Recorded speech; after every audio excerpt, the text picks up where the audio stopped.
I haven't slept properly in 3 months. Not since I discovered what was living in my basement. And no, this isn't some ghost story or urban legend. This actually happened to me. What I found down there, it still makes my hands shake when I think about it. I'm telling this story because I need people to know. I need someone to believe me. Because the police didn't. My family didn't. But you will. By the end of this, you'll understand why I can never go back to that house. Ever. Okay, so let me start from the beginning. My name's David, I'm 32, and up until last year, I thought I was doing pretty well for myself. Good job in tech, decent savings, finally ready to stop throwing money away on rent. So I started house hunting. Now the housing market where I live is absolutely insane. Everything decent was either way over budget or in terrible neighborhoods. I'd been searching for months, getting more and more frustrated, when my realtor called me about a property that had just listed. She said it was a steal, 3-bedroom, 2-bath, huge backyard, nice quiet street. Built in 1968, but well maintained. The price? Almost 40% below market value. I remember my exact words were, "What's wrong with it? Did someone die there or something?" She laughed. Said no, nothing like that. The previous owner was an elderly woman who'd passed away in a nursing home. Her children lived out of state and just wanted to sell quickly. They were motivated sellers. That's what she kept saying. Motivated sellers. I should have known better. I really should have, but I was tired of searching, tired of losing bidding wars, and honestly, the house looked perfect in the photos, so I scheduled a viewing for that weekend. The moment I pulled up, I fell in love with it. Classic suburban home, light blue siding, white shutters, mature trees in the front yard. It looked like something out of a magazine. The kind of house you imagine raising a family in, you know? The realtor met me there, all smiles and enthusiasm, and we went inside. The main floor was beautiful, hardwood floors that creaked just a little when you walked, big windows that let in tons of natural light. The kitchen was a bit dated but charming. Upstairs, the bedrooms were spacious. The master had this gorgeous view of the backyard. Everything was dusty and empty, sure, but it had good bones. That's what my realtor kept saying. Good bones. Then we got to the basement. And this is where things started to feel off. The door to the basement was in the kitchen. Just a plain white door, nothing special. But when she opened it, I felt this wave of cold air that didn't make sense. It was July, 90 degrees outside. The rest of the house was stuffy and warm, but the air coming from that basement was frigid. I actually shivered. My realtor noticed but played it off. "Oh, it's always cooler in basements," she said, flicking on the light switch. The stairs were wooden, old, and they groaned under our weight as we descended. The basement itself was, I don't know how to describe it. Unfinished, concrete floor, exposed beams, stone foundation walls that looked original to the house. It was divided into 2 sections. The main area, which was pretty open, and then in the back corner, there was a door. A heavy wooden door with an old-fashioned sliding bolt lock on the outside. I pointed at it. "What's back there?" She checked her notes, frowning. "It says here it's just storage. The previous owner kept her preserves and canned goods there, apparently. Like a root cellar type situation." I walked over to the door, reached for the bolt. Don't! She said suddenly, and I froze. Her voice had this edge to it, sharp, almost panicked. Then she caught herself and laughed this really fake laugh. I mean, it's probably just dusty and full of spiders. Not worth looking at. The main basement space is what matters for storage anyway, right? But I was already sliding the bolt open. The door swung inward with this long horror movie creak. I expected darkness, but there was a single bare bulb hanging from the ceiling, already on. The room was small, maybe 8 by 10 feet, completely empty except for scratches on the walls. Deep gouges in the stone, like something had been clawing at them. Some of them looked fresh. The floor had dark stains that could have been water damage or could have been something else. And there was a smell, faint but distinct, like earth and mold and something underneath that I couldn't identify. Something organic and wrong. I backed out of that room fast. My realtor was already halfway up the stairs, calling down that we should look at the backyard next. I closed the door, slid the bolt, and followed her up. But my mind was racing. What was that room? Why was the light already on? Why were there locks on the outside? I asked her about it later, trying to sound casual. She said old houses just had weird quirks like that. Maybe the previous owner locked up her valuable preserves to keep grandkids from getting into them. It was a weak explanation, but I wanted to believe it. I wanted this house, so I made an offer. They accepted immediately. Too immediately, I realize now. No counteroffer, no negotiation, just yes. I should have run right then. I moved in 3 weeks later. The first few days were normal. Unpacking, setting up furniture, getting to know the neighbors. Everyone was friendly in that polite, keeping their distance kind of way. I noticed nobody really lingered when they talked to me, like they had somewhere else to be. But I brushed it off. People are busy, I figured. The noises started on day 4. I was unpacking boxes in the living room when I heard it. A thump from below, deep and hollow, like something heavy had fallen. I froze, listening. Nothing else. I went to the basement door, opened it, and called down. Hello? Hello? My voice echoed off the concrete. Silence. I flicked the lights on and went halfway down the stairs, just far enough to see. Nothing was disturbed. Nothing had fallen. The little door in the corner was still bolted shut. I went back upstairs, told myself it was the house settling. Old houses do that, right? But it happened again that night. I was lying in bed, almost asleep, when I heard it. Thump, thump, thump, thump, thump. Rhythmic this time, coming from directly below my bedroom. The bedroom was above the basement, above that locked room. My heart was pounding, but I forced myself to get up, grab my phone flashlight and go check. The basement was silent when I got down there. Empty, cold, the door still bolted. I stood there in my pajamas, shining my light around like an idiot, feeling my skin crawl. Nothing. I convinced myself it was pipes, or the foundation settling, or literally anything rational. I went back to bed, but I barely slept. Because every time I was about to drift off, I'd hear something, soft, distant, like whispers just below the threshold of understanding. I told myself it was my imagination, stress from the move. I needed to get a grip. The next morning I felt ridiculous. Daylight has a way of making nighttime fears seem silly, you know? I made coffee, went to work, had a normal day, came home, made dinner, watched TV, everything fine. I even laughed at myself for being so spooked. Then around 10 p.m. while I was brushing my teeth, I heard footsteps. Not thumps this time. Footsteps, slow, deliberate, walking, across the basement floor. Back and forth, back and forth. Right below me. I spit out my toothpaste, my hands shaking so badly I could barely rinse my mouth. I went to the kitchen, heart hammering, and yanked open the basement door. The footsteps stopped immediately.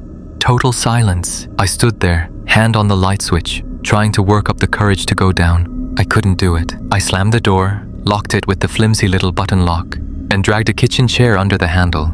Then I grabbed my car keys and my wallet and I left. I spent that night in a motel, lying awake, staring at the ceiling, telling myself I was being insane. There was a rational explanation. There had to be. Maybe it was animals, rats or raccoons that had gotten in somehow. That's it. That had to be it. I called an exterminator first thing the next morning. He came out that afternoon, a big guy named Tony, with a matter-of-fact attitude that I found incredibly comforting. I showed him the basement, explained the noises. He nodded, completely unfazed, and did his inspection. Checked for droppings, entry points, nests. After 20 minutes, he came back upstairs. "You got nothing," he said. "No rats, no raccoons, no squirrels. Your basement's clean." I stared at him. "But the noises," he shrugged. "Old houses make noise. Pipes, wood expanding and contracting, foundation settling. It's normal. You're fine." He left. I stood in my kitchen feeling like I was losing my mind. Because those weren't settling noises. Those were footsteps. I knew what I'd heard. That's when I decided to do some research. I went to the local library and looked up the house's history. Public records, old newspaper archives, anything I could find. The house had been built in 1968 by a family named Morrison. They'd lived there for 15 years before selling to Eleanor Hartwell in 1983. Eleanor was the old woman who'd just died. She'd lived there alone for almost 40 years. I found her obituary. It was short. Eleanor Hartwell, 89. Passed peacefully at Meadowbrook Nursing Home. No services. Donations to the Humane Society. That was it. No mention of family except the children selling the house. I dug deeper. Found a news article from 1997. Small piece, barely a paragraph. Local woman reports disturbance. Police called to Maple Street address. No charges filed. That was Eleanor's address. My address. I went to the police station, asked if there were any records about that call. The desk officer looked it up, seemed confused. Says here it was a welfare check. Neighbor reported screaming coming from the residence. Officers responded, found the homeowner uncooperative but unharmed. No further action taken. Screaming. From Eleanor's house, I asked if there were any other calls from that address. He checked. His expression changed. Multiple calls over the years. Disturbances, noise complaints, welfare checks. Nothing ever came of them.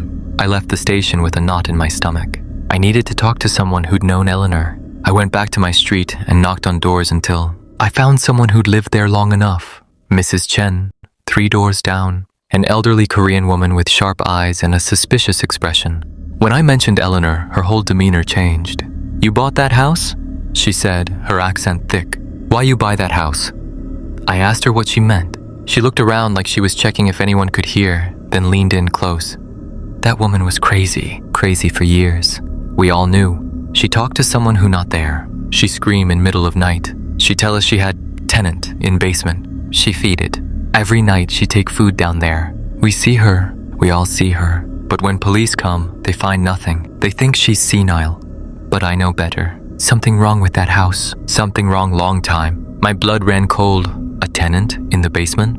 Mrs. Chen nodded gravely. She say it came with the house. Say she had to feed it or it'd get angry. We think she crazy, but she trailed off, eyes distant. Sometimes late at night, I hear things from that house. Things that not human. You be careful. You be very careful. I went home in a daze. A tenant in the basement. Eleanor had been feeding something. For years. And now she was gone. And I was living there. I stood in my kitchen, staring at the basement door. The chair was still wedged under the handle where I'd left it. I had to look. I had to know. If there was something down there, I needed to see it. Confront it. Prove to myself I wasn't insane. I waited until noon. Full daylight. I armed myself with a flashlight, my phone, and a baseball bat I'd found in the garage. I moved the chair, unlocked the door. The basement stairs stretched down into shadow. I could feel cold air rising up to meet me. I descended slowly, each step creaking under my weight. The main basement area was as I'd left it, empty, silent. But that door in the corner drew my eye like a magnet. The bolt was still closed. I approached it slowly, bat raised, heart pounding so hard I could hear it in my ears. I reached out with shaking hands and slid the bolt open. The door swung inward. The bare bulb inside was on again. I know I turned it off. I know I had. But there it was, casting harsh shadows across those scratched stone walls. I stepped inside. The smell hit me immediately, stronger than before, earth and decay and something else.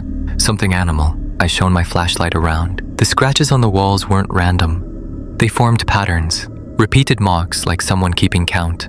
Tallies. Hundreds of them, carved deep into the stone. How long had someone been down here? Years, decades? Then I saw it. In the corner, a pile of something. I moved closer, bile rising in my throat, bones, small animal bones, rat skulls, bird bones, all gnawed clean, and next to them, arranged almost carefully, were food wrappers. But not recent ones, old ones. Faded labels from brands I recognized, but packaging styles from decades ago. This had been going on for a long time. My hands were shaking so badly I almost dropped the flashlight. I backed toward the door, and that's when I noticed it. A crack in the foundation, low on the wall, partially hidden behind where the bone pile had been. Big enough for what? I crouched down, shining my light into the crack. It wasn't just a crack. It was a hole, a tunnel, going back into darkness, into the earth beneath the house. I heard something. A sound that made every hair on my body stand straight up. A wet, dragging sound, coming from inside the tunnel. Getting closer. I scrambled backward, dropping the bat, and the thing emerged. I still can't fully describe what I saw. It was person-shaped, roughly, but wrong. So wrong. Pale skin stretched too tight over elongated bones. Limbs too long. Fingers that ended in broken, dirty nails.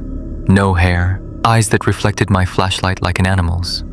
And its face. God, its face. Human enough to be recognizable but distorted, like a photograph that had been stretched and warped.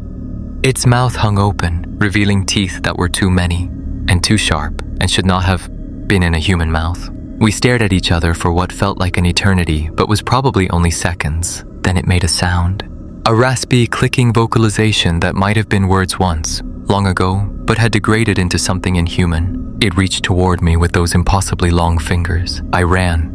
I bolted up those stairs faster than I've ever moved in my life, slamming the basement door behind me and turning the lock. I could hear it following. Slow, deliberate. The footsteps I'd been hearing. It reached the door and stopped. I pressed my ear against the wood and heard breathing. Wet and labored. Then it spoke. Actually spoke. In a voice like gravel and rust and decades of disuse. Hungry, it said. Where is she? Where is the woman? I'm hungry. I stood there frozen, unable to process what I just heard. It thought Eleanor was still here. It was waiting to be fed. How long had this been going on? I pulled out my phone with shaking hands and called the police. Told them there was an intruder in my house. They arrived 15 minutes later. 2 officers, young and skeptical, I tried to explain. Told them something was in my basement. They exchanged glances, asked if I'd been drinking. I insisted they check. They went down together, guns drawn. They found nothing. The bolt on the inner door was still closed. They opened it anyway. Empty room, scratched walls, no bones, no tunnel. The crack in the foundation was there, but they said it was just normal settling. Happens in old houses. No evidence of anyone living down there. They asked me again if I'd been drinking or taking anything. Suggested I was stressed from the move, maybe seeing things. Then they left. I spent that night at my parents' house. Told them I was having some work done. Couldn't tell them the truth. They'd think I was crazy. Hell, I was starting to think I was crazy, but I knew what I'd seen. I knew what I'd heard. The next day I went to see Eleanor's daughter, tracked her down through the public records. She lived 2 states away, but I called her. She didn't want to talk to me at first, but when I mentioned the basement, she went quiet. "You've seen it," she said finally. Not a question, a statement. I asked her what it was. She was silent for a long moment. Then, my mother never told us much, just that it came with the house, that the people before her had kept it, fed it. When she tried to stop, tried to tell someone, it hurt her, left marks. The police never believed her, thought she was senile, so she kept feeding it, kept it quiet. When she went into the nursing home, we thought maybe it had died. We hoped that's why we sold the house so cheap. We just wanted to be rid of it. I asked her what I should do. She said in a voice full of regret, "Feed it or move. Those are your only options. We're sorry. We're so sorry. We should have told you, but who would have believed us?" She hung up. I sat there, phone in hand, understanding the horrible truth. This thing, whatever it was, had been there since the house was built. Maybe longer, living in the tunnels beneath. The previous owners had discovered it, and rather than face it, they'd made an arrangement. Fed it, kept it pacified, kept it secret, and now it was mine. I went back to the house one last time, walked through every room, looking at the home I'd dreamed of owning. Then I went to the basement, opened the door. It was waiting at the bottom of the stairs, that pale, twisted figure. We looked at each other. "I'm not feeding you," I said, my voice steadier than I felt. "I'm not doing what she did. I'm leaving. This house is yours." It tilted its head, studying me with those reflective eyes. Then it spoke again, that rusted gravel voice. "They always come back," it said. "They always feed. The house makes them." I didn't respond. I just turned and walked away, left the door open, left the house. I crashed at a friend's place for a few days, then found an apartment, put the house up for sale. My realtor said I was insane to sell so soon, that I'd lose money. I didn't care. I listed it at an even lower price than I'd paid. It sold in a week. Young couple, first-time homebuyers. I felt sick watching them sign the papers. Guilty. But what could I say? That there was a creature living in their basement? They'd never believe me. No one ever believes. Sometimes I drive by at night. I can't help myself. The lights are always on, even in the basement. I wonder if they've found it yet, if they've heard the footsteps, if they're making the same choices Eleanor made.